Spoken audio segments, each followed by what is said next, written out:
Bon, en langage c'est un envoûtement, c'est un ensorcellement. Vous êtes une personne innocente, vous vous réveillez un matin et puis il y a un voisin qui s'arrange à vous jeter ce qu'on appelle un sort du mauvais œil, et juste par jalousie. Vous pouvez être une femme très belle au quartier, une autre femme décide de vous jeter un sort avec des pratiques malsaines.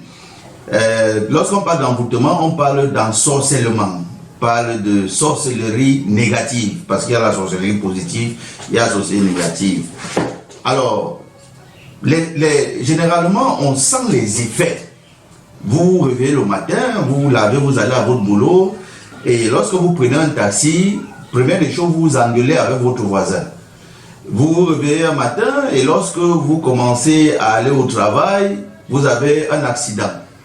Vous vous réveillez, vous arrivez au boulot, vous trouvez votre patron qui commence à vous gronder pour un rien.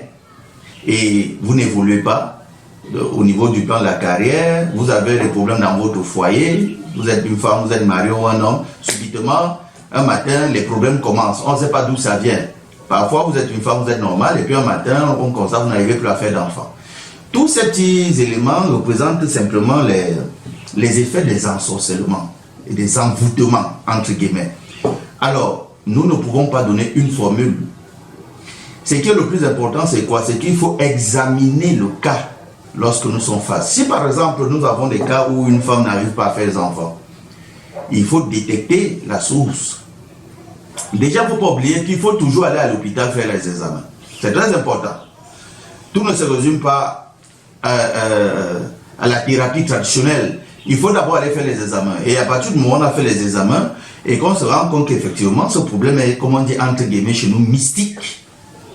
Là maintenant, nous pouvons prescrire un traitement. Prenons un exemple simple. Une femme peut avoir des problèmes d'enfantement. Quels sont les éléments de base que nous pouvons composer pour donner à cette femme? Il y a du citron, il y a du clou de girofle, il y a ce qu'on appelle le roi des herbes, il y a certaines écorces particulières qu'on compose et qu'on fait bouillir.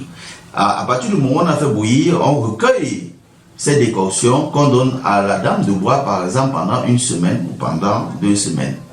Pourquoi? Parce qu'en fait, tous ces éléments que qui constituent ce remède iront nettoyer le socle et la base de là où l'enfant doit être placé.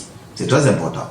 Si par exemple quelqu'un a un problème pour trouver le travail, parce qu'il est envoûté, on a dit, monsieur, vous n'allez jamais trouver le travail. Pourtant, il a tout ce qu'il faut. Il doit faire 7 jours de bain de purification avec des éléments bien précis.